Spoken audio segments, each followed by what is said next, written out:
hadday aad soo siin weydaan go'aanada ood kala badbaadi weydaan dadkaasi annagu dadkan ma sii hor joogi karno annaga naftayda ayaa khalkhal ku jirtaba run baan idiin sheegayaan hadal ka dambeeya ma jiro anigana cid iga dambaysaay ma jirto dadkan intaa in ka badan ma sii hor joogi karayno go'aanka qaata ninkaasi isagaa fidnada wada odayna yaan lagu meeraysan inama meesha joogan yaan lagu meeraysan isaga gobolka haddii la soo dhaafiyo arrimahaasi way degayaan dadkuna sidoodii bay noqonayaan laakiin meesha cid baa ku jirta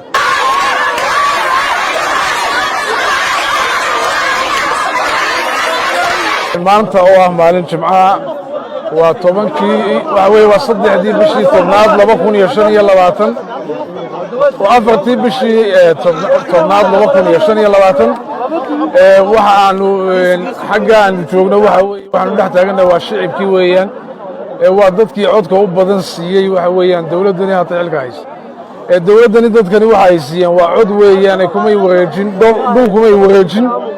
hanti kumay wareejin hankooda iyo himiladooda iyo mustaqbalkoodina kumay wareejin waxay ku wareejisay waxay waa codkaasoo lagu adeegayay si salmiya oo loo siman yahay oo dadka u adeegaysa waxa ay dhagayagu ay maqlayaan dhaayuhuna arkayaan waxa weeye waxa ka socda waxa weeyaan gobolkii Salal waxa ka socda waxaasina waxa weeye fidnada cidda iskale waa la garanayaa meesha in laga meermeeraysto hadalku ma aha hadalku yaanu noqon haramacadkii ubadkiisa la cunay markii laga cunayna isagu yidhi aniga garanaya wixii iga cunay isagoo libaax ka cunay ninkii yidhi aniga riyaa iga cunay yidhi riyaa ku socda taasi ma aha mid laga yeelayo dhibka iyo fidnada cidda iskale waa la garanaya dadoo dhan ma aha dadka reer Salal oo dhan ma aha beesha kale halkaa degteen usayna ma aha cid baa leh mas'uuliyadda waxaa loo baahan yahay dadka jooga Saylac in lagu mashquulo iyaga ma aha iyagu wixii amni darree lagu haysto dawlad baad u tihiin kala xisaabtama laakiin mushkiladdu waxay tahay waxa weeye ninka isagu shaarkiisa intuu iska saaray haddana intuu dib u xidho amarada soo saaraya horta cid ka dhegaysanaysa ma jirto amarkiisuna ma ansaxayo waa ninkaasi waxa weeye xasaanadda iyo mas'uuliyaddii ummadda u hayay isaga ayaa iska qaaday amarka hadda ay soo saarayaan ciidanka ammaanka ee halkaasi ku sugan kaasi isagu ma khuseeyo kaasiyo iyagoo la hogaansamayo waa militarigii amniga hayay laakiin kiisa ninkaasi isaga xasaanadda iska qaatay markuu qaatay shaarbeeleed oo dadka waa loo dhaxeeyaa haddadaan kula hadlayo shaarbeeleed ma sita anigoo ku suntana koofiyaddii beesha sita weli ma qaadan shaqadeennu taa maaha waxay noqonaysaa qolada ammaankana waxaan leeyahay waarniyow in lagu meeraysto maaha arrinta dadka magaalada dhex jooga dadkaas ilaa xalay way joogeen ilaa xalay waxba ma dhicin sidii baa loo joogaa waar ninkaan xaalad abuur geysan waar laba hablood baa maqane labada hablood ee la dilay iyo wixii dilay iyo sababta loo dilay ayaa lagaaga fadhiyaa amniyow adiga tan khusayso wakaa shaqadu yaanay kaa weecan dadweynaha ku nool Salal iyo kuwan awdal ku jiraba waxaan farayaa waxa weeyaan raali ka ahayn anaguna raali kama nihin dad yow badan oo dawladda ku jira raali kama aha waxaanu leenahay dawladda waqti cod baan idinku wareejin anagu dhul idinkumaanu wareejinay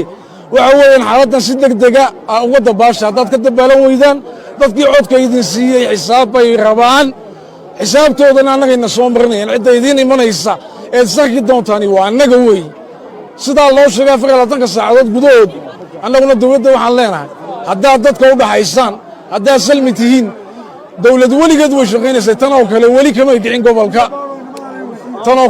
kamay dhicin weligeed dawlad way shaqaynaysay waa ninkani waxa uu jabiyey xayndaabkii dawladda uu jabiyey dawladda uu dhaawacay Soomaaliland uu dhaawacay cidda uu dhex joogo dadkaasi weligeedba cidda matali jirta marba kii matalaya maaka kale oo la hogaansami jiray maanta se way ka duwan tahay waa qaladka waxa la galay dawladday qaladka waxa gasheen maalintii ninkii halkaa ka hadlay la yeelay in laga dhigo ninka dhan ee ummadda u dhaxaynaya waa ninkii halkaa ka hadlay shirka qabtay waa ninkii hadalkii la ogaa yidhi kamaanu jawaabin waxaan uga jawaabi weynay waxa weeye mataqaana baasha waa la bariidiyaa waan bariinnay waan dhegaysannay cid kumaanu boodboodin isagii baa la soo magacaabay kamaanu hadal waanu idiin dayna amarkiinaanu eegannay dee maantana tanay timiday tani waa tii adiga lagula hadli lahaa waa dawladda shaqadaada qabso وعويا شلي وحيل كوضع هيسن دولة دوي جوكت ضد كاسنا وضع جوكين محاك يعني في النظام ميل بيك الصعوطة عد باك انت وعد الله حساب تمان الله ينعم ضد كاس ولي جيد بعطي القا وضع جوكين نمبا ما تكون حجة عمل كيس وحو ياهن لقرنين حسابته ماشي كو صعوطة ولا قرنا ياهي شعيبك يا ضدك لغو ميرسانية اللي اسكت داي شعيبك يا ضدك لغو ميرسانية اللي اسكت داي dambeeye ma aqaan anigu dadkaasi halkaasay joogaan annaga inaga hor joogno hadday aad soo siin weydaan go'aanada ood kala badbaadi weydaan dadkaasi annagu dadkan ma sii hor joogi karno annaga naftayda ayaa khalkhal ku jirtaba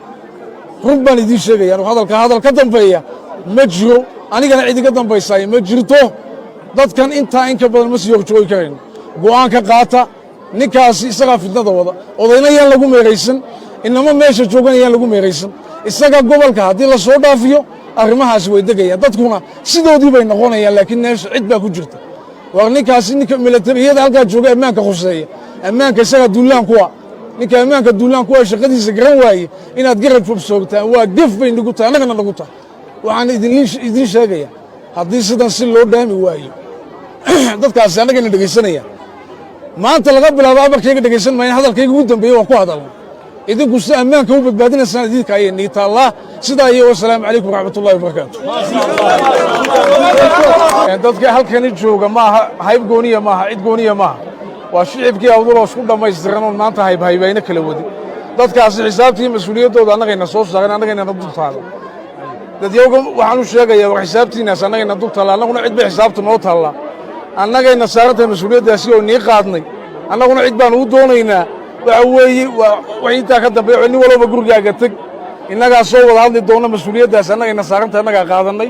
si salmiya ku nasta dadka salan iyo awdal waxaan leenahay sidaan koofiyadda aad noo saartay bay mas-uuliyaddu noo saaranta annagaa sidna meeshay marto annagaa la marayna waxa weeye annagu baan innagaas maqli doonna